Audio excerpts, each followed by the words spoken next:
Voici le mode d'emploi de notre tableau de bord. Alors, je commence par l'onglet ici numéro 2 que j'ai appelé estimation, parce que c'est par là qu'on va commencer. Donc, les cases vertes, ce sont les cases où on peut mettre les données, et les cases rouges, il ne faut pas y toucher puisque dedans, il y a une petite formule pour faire les calculs. Donc, la première cellule ici, c'est combien on veut gagner. Alors ici, j'ai mis par mois. Maintenant, vous pouvez faire par semaine, par jour, par an. Vous faites ce que vous voulez, hein, par période de 3 mois. Ici, j'ai pris l'exemple, je pars par mois. Ici, j'ai mis 10 000 euros. Ensuite, vous mettez le budget de l'offre que vous voulez vendre. Dans ce cas-ci, j'ai mis 2 500 euros. Et la feuille à calculer, bien entendu, 10 000 divisé par 2 500 égale 4 clients. Donc je sais que avec les deux chiffres ici, j'ai besoin de 4 clients. Alors maintenant, les conversions des rendez-vous en clients. Question, sur 100 rendez-vous, combien deviennent clients en moyenne? J'estime que j'ai un taux de conversion de 20%, donc je mets 20 ici. Le système me calcule automatiquement le nombre de rendez-vous dont j'aurai besoin pour avoir mes 4 clients. Donc comme c'est 1 sur 5, donc j'ai besoin de 5 fois plus de rendez-vous pour avoir des clients. Donc 5 fois 4, ça fait bien 20 rendez-vous. Ensuite, la question suivante, c'est à votre avis, sur 100 interactions, combien vont devenir une conversation? Donc une interaction, ça peut être un commentaire, ça peut être un like, ça peut être un partage.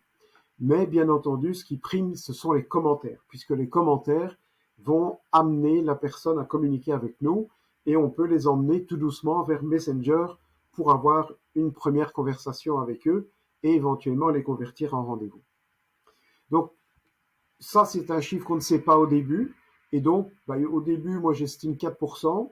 Et après, on affine avec la réalité. Donc, si la réalité est mieux, eh bien, on change le chiffre. Et si elle est pire, on change le chiffre aussi.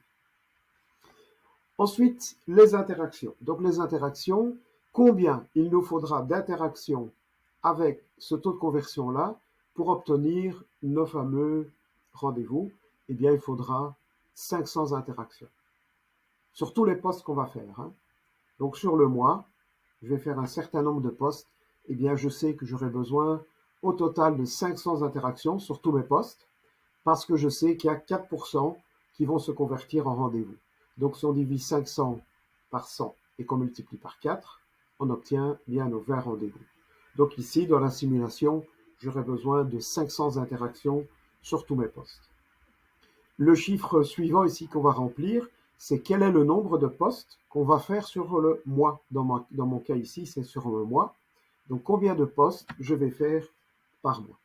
Et j'ai calculé que 3 postes par semaine, c'est une bonne moyenne.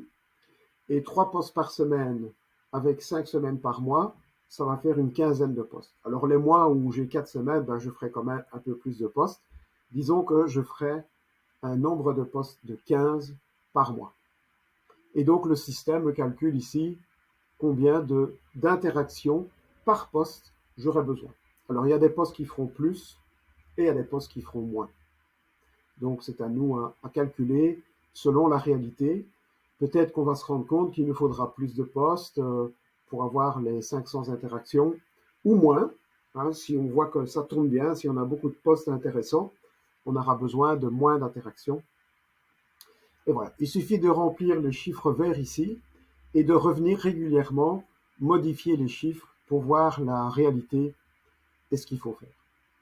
Ça m'amène au troisième onglet, le suivi des postes. Alors là, c'est assez simple.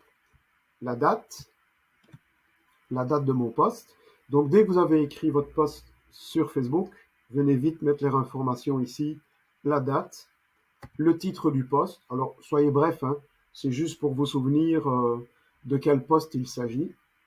Type de poste. Donc, il est probable qu'on ait des postes différents. Ça peut être un poste qui va générer des appels à l'action. Ça peut être un poste, je ne sais pas moi, fun.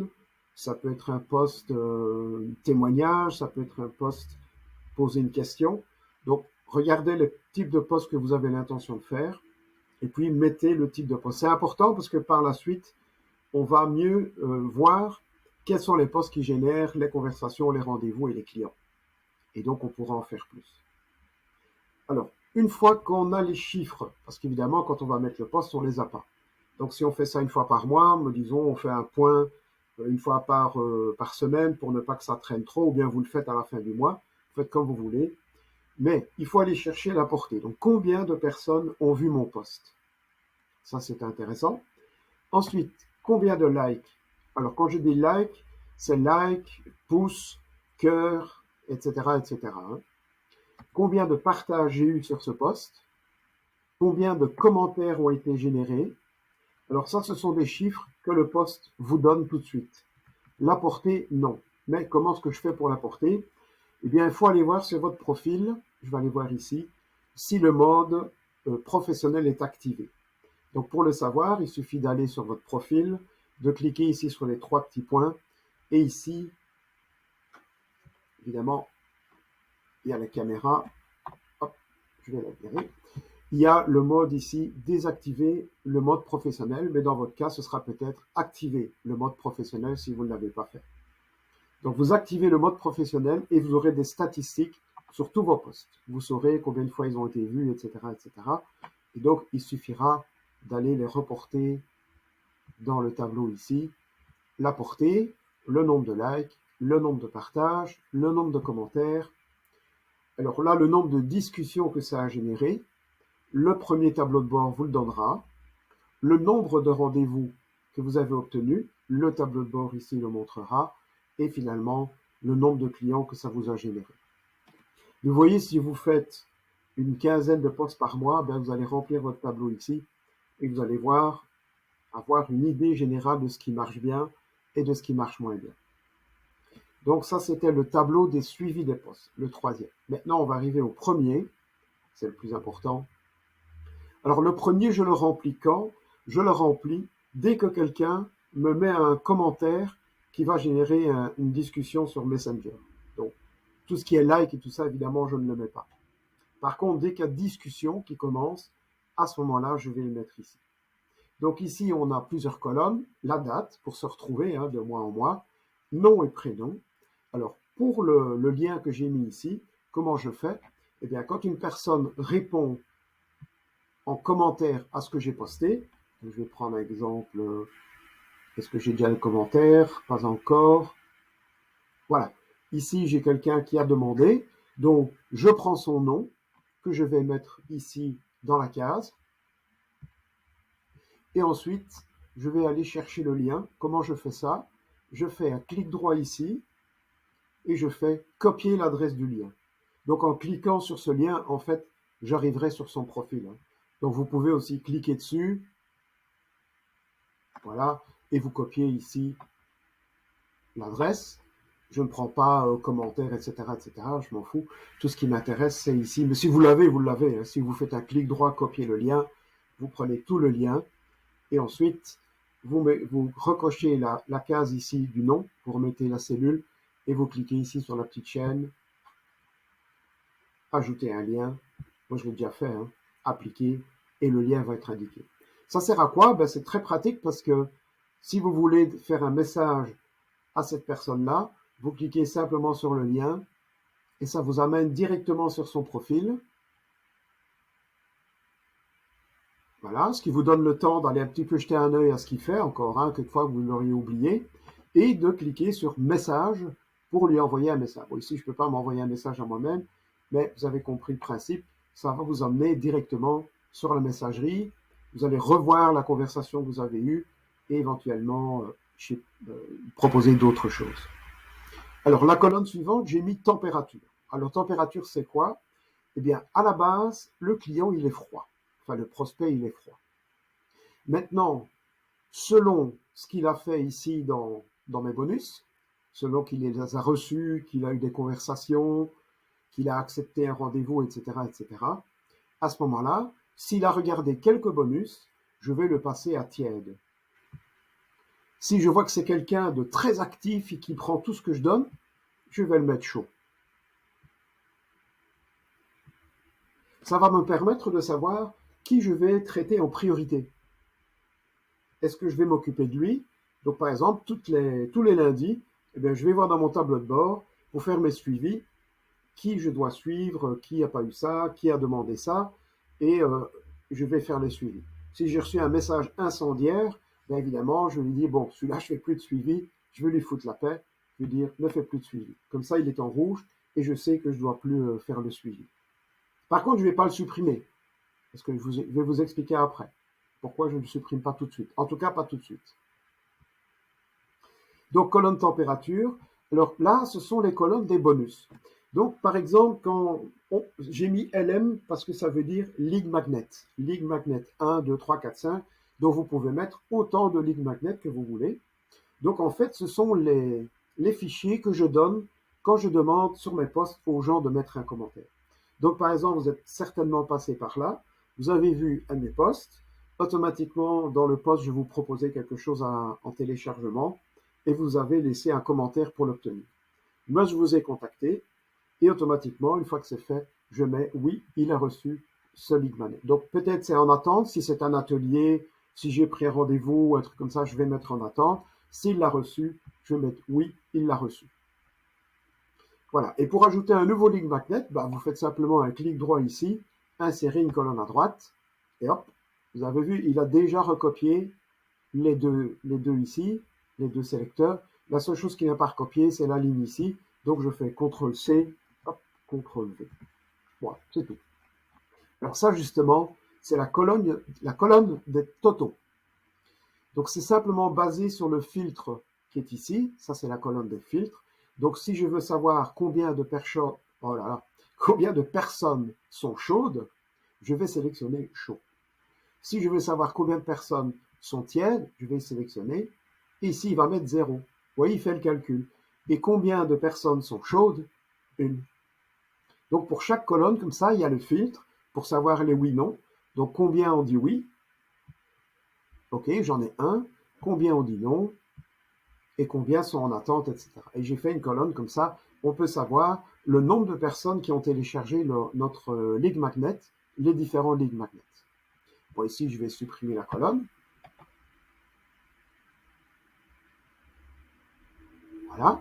Donc, moi, ici, j'ai mis différents Ligue Magnets. À vous de mettre le titre de votre Ligue Magnet ici, au-dessus. Les filtres, on n'y touche pas. On recopie éventuellement une cellule à côté pour dupliquer les formules. Et même chose, la colonne des totaux, on n'y touche pas. Le système va calculer les totaux de toute la colonne selon le filtre que vous mettrez ici. Alors ici, j'ai ajouté une colonne client. Est-ce que cette personne finalement est devenue client ou pas? Ou est-ce que cette personne est-ce que je fais le suivi avec oui ou non? Donc là, il n'y a que oui ou non dans le petit champ de sélection. Et ici, c'est oui, non et en attente, de nouveau. Donc peut-être combien est-ce qu'il y en a en attente? 0. Ah, il y en a un. Oui, puisque évidemment, ah non, pas, il y en a 0. Voilà. Il n'est pas en attente. Si j'ai envoyé l'offre, mais que j'attends son retour, je vais mettre en attente et automatiquement, il va mettre 1 quand je vais quitter la cellule. Voilà, il met 1. Donc, c'est les totaux qu'on va pouvoir éventuellement reporter ici. Après, vous empêche d'ajouter des colonnes ici. Alors, l'avantage de ce système-là, une fois que vous avez rempli les premiers champs, eh bien, quand vous avez un nouveau prospect à encoder, ne recommencez pas de zéro en mettant la date, le nom et tout le bazar. Moi, ce que je fais un clic droit sur la cellule et je fais insérer une ligne en dessous. L'avantage de cette méthode, c'est qu'il va recopier déjà systématiquement tous les petits champs de sélection. Et ils seront vierges. Donc il n'y aura plus qu'à les mettre oui, non ou en attente. Donc simplement, on clique sur la cellule, on fait un clic droit et on fait insérer une ligne en dessous et automatiquement il va recopier tous les sélecteurs. Et puis il suffira d'aller mettre la date, le nom, le lien et de mettre les différents sélecteurs. L'avantage aussi, c'est de savoir qui a eu quoi. Donc, par exemple, ce client-ci, eh bien, je vais aller voir, tiens, il n'a pas eu le Ligue Magnet 2. Je vais cliquer sur son lien et je vais dire, oh, coucou, bonjour. Je viens de créer un bonus, un Ligue Magnet 2. et il fait ceci, il fait cela. Est-ce que ça t'intéresse? C'est gratuit. Si tu me dis oui, je te l'envoie tout de suite, le lien. Est-ce que ça t'intéresse? À ce moment-là, moi, qu'est-ce que je vais faire? Je vais mettre en attente, puisque je lui ai envoyé le message. Et quand il aura répondu oui ou non, à ce moment-là, je mettrai oui ou non ici, selon ce qu'il a décidé. S'il me dit non, pas de problème, j'essaierai avec le Ligmanet 3. Donc ici, par exemple, il a dit non, et bien plus tard, je lui demanderai, tiens, j'ai créé un bonus qui fait ça et ça et ça, est-ce que ça t'intéresse? Et je le mettrai en attente. Et comme ça, on peut faire les suivis et donner toute la série de bonus qu'on a décidé de donner. Donc ici, je vais supprimer les deux lignes pour avoir un fichier propre. Voilà. Et maintenant, bon, si vous effacez par accident une formule, hein, donc si vous effacez soit la formule ici, soit le champ ici, ou soit peu importe, eh bien, il suffit d'aller le recopier d'une autre colonne. Hein. Vous le recopiez d'ici et vous le remettez dans la bonne colonne. Même chose pour le deuxième ici. Donc il n'y a pas de problème, si vous faites une erreur, c'est pas très grave. Et sinon, vous regardez la formule que j'ai mis à chaque fois dedans. Hein, comme ça, vous savez le calcul qui est fait. Et ça vous permet de réparer le fichier. Voilà, dites-moi si vous avez d'autres questions sur ce fichier. Et je vous souhaite une bonne continuation.